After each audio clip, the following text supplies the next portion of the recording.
Okay. Bebs, nagtitake talaga kami nito. Maniwala kayo sa hindi. Panoorin nyo rin yung mga videos ko dyan before. 2 gummies every night. Yes po. 2 gummies every night po ang tinitake namin ito. Dong say dong. Marami pa silang mga product. Highly recommend ko tong.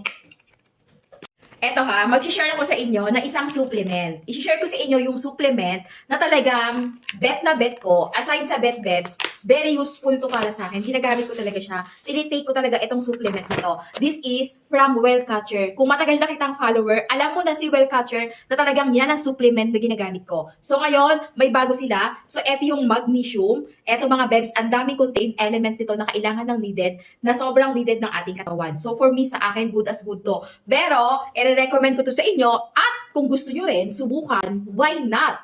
Subukan nyo mga beb, but, kailangan nyo munang magpa-consult kay doktor. Like ko sinasabi yan, bebs ko ha, walang masama uminom ng supplement or mag-take ng supplement as long as healthy kayo at nakapagpa-check muna kayo kay doktor nyo. Especially pag buntis ka or nag-maintenance ka, galing kayo sa mga operation or what, kailangan din, beb. Magpa-check muna kay doktor bago uminom ng supplement or mag-take ng supplement. This is a supplement, hindi po ito gamot sa kahit na anong sakit. O, di ba? Pero, sa akin, very useful to. Etong Well Catcher magnesium na to mga bebs ko. FDA approved ha? Yes po. FDA approved, i-research nyo kung gusto nyo. Feel free for research guys. You know?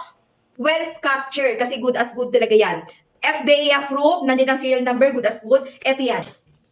Shop na to mga pangga. Ito yung mga mismong packaging niya. Ayan.